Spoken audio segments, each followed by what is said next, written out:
I find traditional migrant fishermen fascinating. My fascination began with the stories my grandfather told me when I was growing up.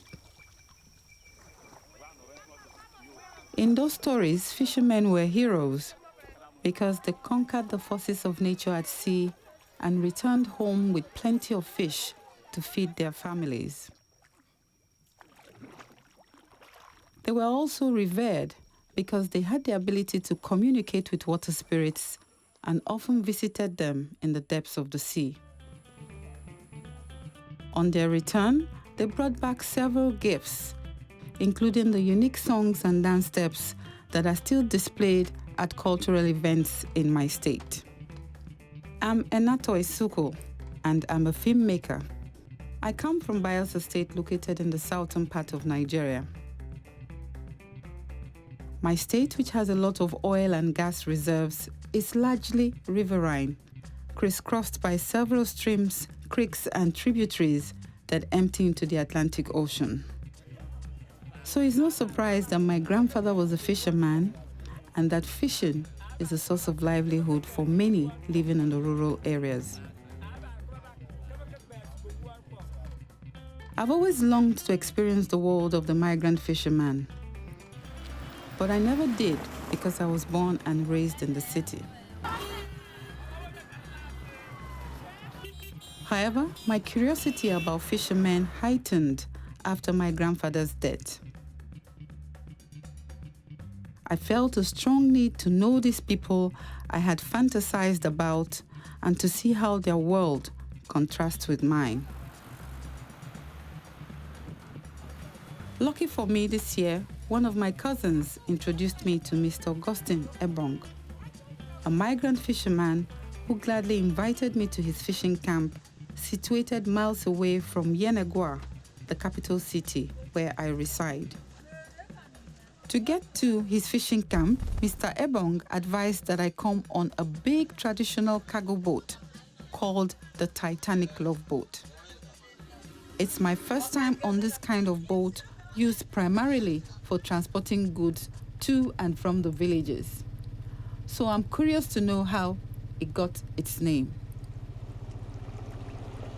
We call it the Titanic Love Boat because you can sleep, you can walk, even if you want to wee, you can go and wee. There you will eat, is here. Even there are places that you even dance, so that we call it Love Boat. The Titanic Love Boat offers a slow, steady, pleasurable ride. With no windows, you get a wide view of the lovely scenery. And if you're tired, there's adequate room to lie down and sleep.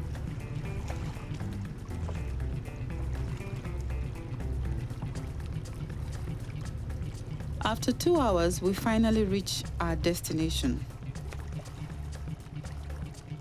Fishing camps have no docks because they are not traditional villages, and so we had to use a canoe to bring us ashore. At arrival, I'm surprised to find that only 3 people reside in this fishing camp called Kagokiri. Mr. Ebong, my host, and his neighbors, Mr. Silas Ikine and Mama Tombra. After settling in, I get to meet Mr. Ebong's close friend and colleague, Chief Agua.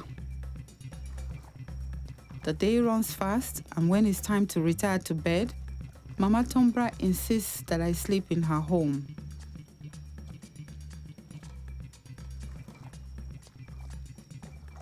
The next morning, my host, who's been a migrant fisherman for 21 years, tells me he prefers to fish with hooks and shows me how he attaches the hooks to strings. He tells me we need to wait a few hours for the tide to recede before we can go out to get bait. While we wait, I ask him a few questions, including why he chose to become a fisherman. I ended my school far back 82 with 6 papers. I got to sea with 4A. When I was at home, there was a conjunction with the winds And with that, the view of the villagers' activities resulted me to be a fisherman. When the tide recedes, we head for the mangrove swamp. On our way, I am told that there are 5 other fishing camps along this river called Kagokiri, and that fishing camps are named after the first person who resides there.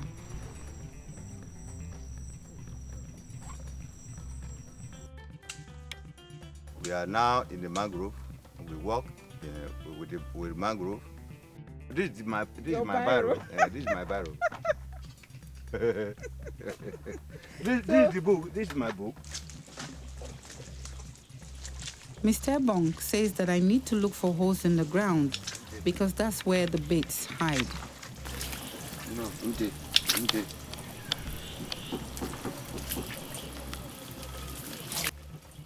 This is the fish bait. Yeah, Yes. this is. Yes. Catch it now. I got one myself. It bites. Don't throw it, though. This one. We can now see how hard a traditional fisherman needs to work to be able to get bait for the fish. We're waiting for the fisherman to join us, and then we'll be going to the point where he will be laying his, using the bait for the hooks.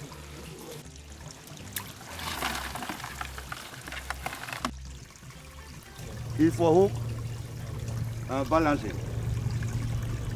Should engage the current of the balance with the current of the water. This fishing method is not as easy as it looks. You need to ensure that the crab is still alive after it's been attached to a hook. This is because fish are repelled by the scent of a dead crab, but are attracted to the scent of a live crab. It's not biting. Look.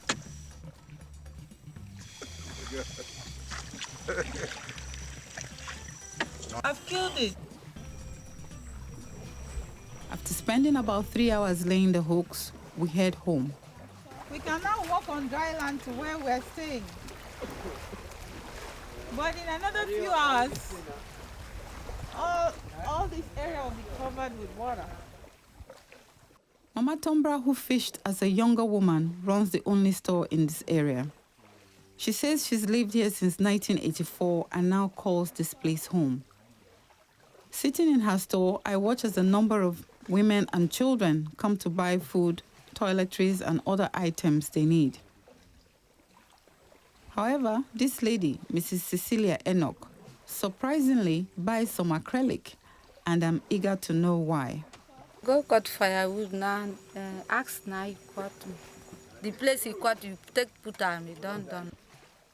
It's been a long day, and we all retired to bed early.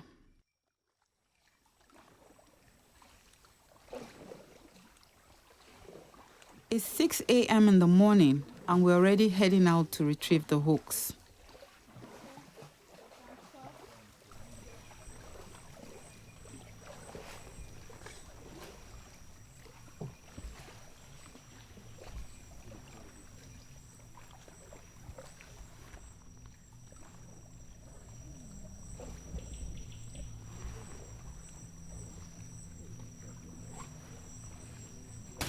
I'm not happy.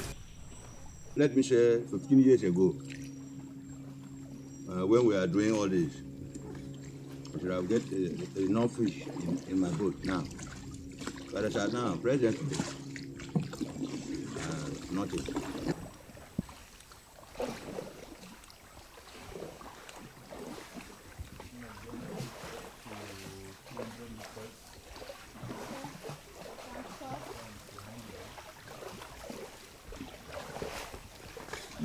They get money for our children's school fee. They go borrow so with interest. They like to charge us 1,000. So it's very difficult for us to return the some with even the good pricing because of borrowing. You see, that's why our children, many of our children cannot even meet up for education. It's nothing there for river because of hardship of life. As I did not fit endure, as we endure. That's the reason. That's why they join militant, Bongri and Sipare. This one is over 600. 600 hooks, and we have only got, as at now, we have got only one fish. Not the cost. No. Not the water. The water is the cost.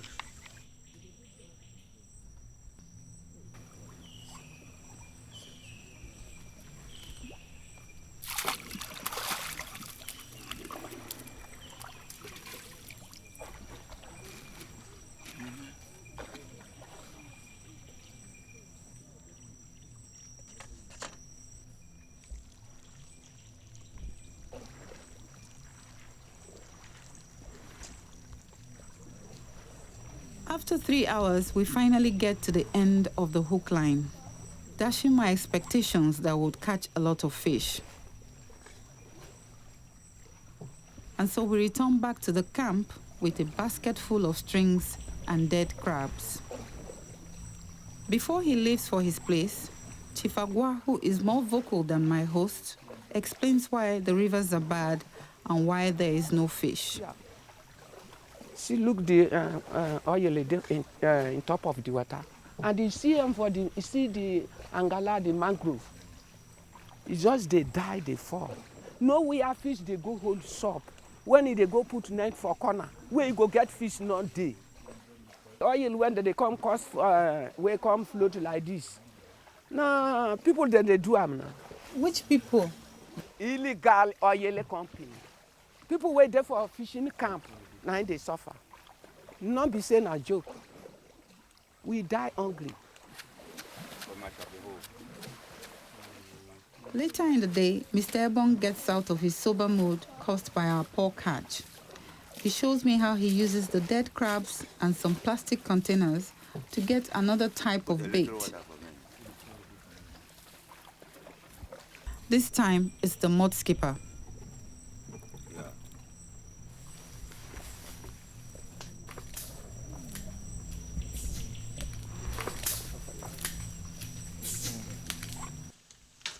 While doing this, he makes an interesting sound with his lips.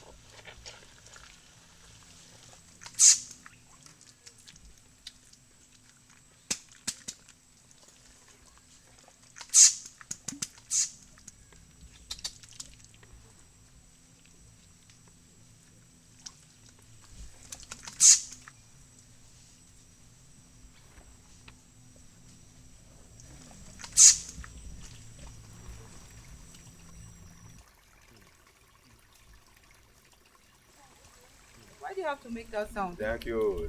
The sound means that when they wanted to eat, they have to call each other. That is the reason sound comes. And we notice from them before we make the trumpet. Mr. Ebong says mud skippers have the ability to live for days out of water, so they will stay alive until he goes fishing tomorrow.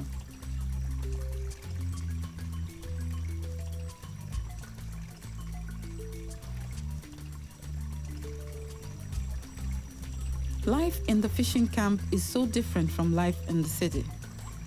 Here there is no electricity, no schools, no hospitals, and water does not run from taps. To get network signals on our phones, they have to hang at a particular spot. Stronger signals are got from climbing up a tree, but these signals last for only a few minutes. Besides this, Kagokiri is a lovely and serene place, although it has now lost its purity to the side effects of civilization. It's my last day here, and other fishermen from neighboring camps come to thank me for visiting. They are glad I have come to see their desperate situation firsthand. They want me to tell their story and to ask our government to provide them with basic amenities, particularly schools for their children, since many of them have made these camps their permanent homes.